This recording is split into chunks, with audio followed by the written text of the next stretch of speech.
오해의 소지가 있어 먼저 말씀을 드리면 저희는 일본을 싫어하지 않습니다. 실제로 일본 드라마, 영화, 만화를 즐겨보았고 여행도 자주 다녔으며 일본 음식도 맛있게 먹습니다. 일본의 극우 정치인들에 대한 반감은 크지만 최소한 일본의 국민성에 대해서는 문화 차이로 충분히 이해하고 문제를 삼은 적은 없었습니다.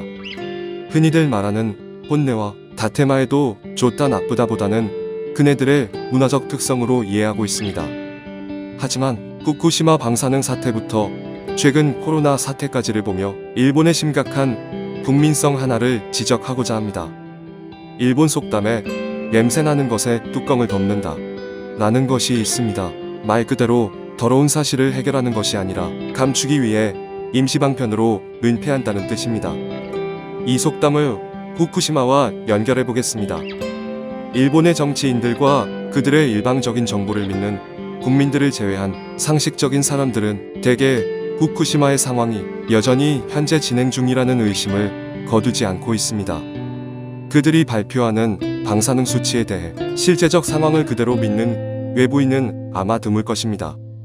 일본 정부는 처음부터 후쿠시마의 근본 해결책을 시행하지 않았습니다. 오히려 조금의 시간이 지나서는 후쿠시마 음식을 먹어주고 응원하자 라는 국민의 생명을 담보로 한 도박을 시작했습니다. 후쿠시마 사태의 원인을 찾고 그에 대한 문제점을 밝히고 공유하고 극복하는 것이 아닌 적당한 선에 덮었던 것입니다. 이러한 이해할 수 없는 로직은 코로나 때도 그대로 적용됩니다. 도쿄 올림픽 개최에 무산에 대한 두려움으로 코로나 사태를 검사를 하지 않음으로써 축소하는 독특한 문제 해결 능력을 보였습니다. 한국이 집요할 정도로 디테일하게 검사를 하며 확진자를 찾아내는 동안 일본은 한국처럼 할 경우 혼란을 초래하며 일본 의료가 붕괴할 수도 있다는 핑계로 검사를 회피했습니다. 그리고 그 결과 지금의 상황처럼 선진국 일본이라는 평가가 무색하게 후진적 코로나 대처국이 되었습니다.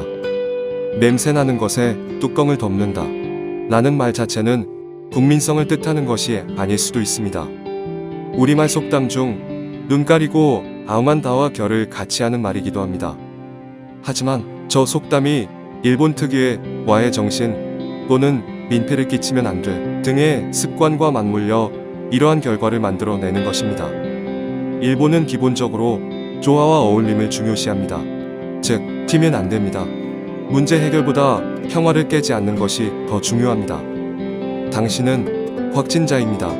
당신과 같이 그 술집에서 술을 마신 사람이 누구입니까? 라는 질문을 우리가 받았다면 혹시 조금 곤란한 장소에서 마셨다 하더라도 답을 회피하지 않습니다.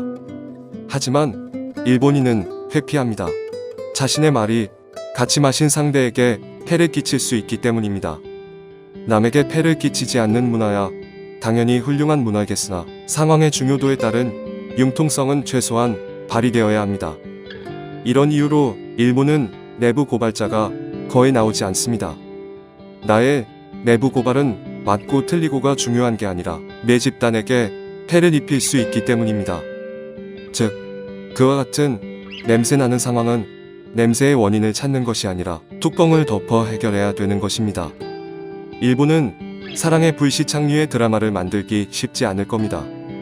세리가 하늘에서 떨어져서 민폐를 끼치고 리정혁이 바른 길을 가르쳐줬는데 그쪽으로 가지 않아 또 민폐를 끼치고 커피, 목욕, 탈출 등등 모든 에피소드가 그들에게는 환타지인 것입니다. 우리가 느끼는 환타지는 북한군과 재벌의 사랑이라는 주제이지만 그들은 그 주제 외의 다른 모든 상황들도 판타지 요소인 것입니다. 잘 만들어진 판타지는 늘 재미있는 법이고 그 매력은 자신들과는 또 다른 마력에 가까운 것이기에 지금과 같은 열풍이 부는 것입니다. 몇 명의 사람들이 괴한의 무리에게 쫓겨 절벽 의 다리를 건너야 하는 상황이 있다고 가정한다면 매우 급박한 상황입니다. 다리가 튼튼한지 아직 확실치 않습니다. 하지만 건너지 않을 수도 없는 상황입니다. 우리 같으면 아마 일단 건널 것입니다. 건너면서 문제점을 파악하고 어차피 안 건너면 죽을 수 있다는 생각일 겁니다. 하지만 일본인들은 일단 저 다리가 튼튼한지 아닌지 회의를 할 것입니다. 옥신각신할 겁니다. 함부로 건너자고 말할 수도 없을 것입니다. 건너자고 했다가 문제가 생기면 내가 너무 큰 폐를 끼치는 것이기 때문입니다. 그리고 결국 다리를 건너지도 못한 채 괴한에게 공격을 당할 가능성이 큽니다. 서두에 말했듯이 문화의 차이는 평가의 대상이 아닙니다. 하지만 그 문화가 표현되는 방식에서 어떤 상식을 위반한다면 그것은 그 상황에서 나쁜 문화입니다. 일본의 극우 세력 집권이 너무 길어지고 있습니다. 과거 일본의 판단력은 최소한 이 정도까지는 아니었습니다. 크게 편향된 강성의 정치 그룹이 얼마나 국민들을 바보로 만들 수 있는지 요즘은 정말 하루하루 느끼고 있습니다. 누가 뭐래도 한몫만 하고 살 수 없는 일본, 정상적인 정치와 정상적인 국민으로 돌아오기를 기대합니다. 이상 타임앤 이슈였습니다.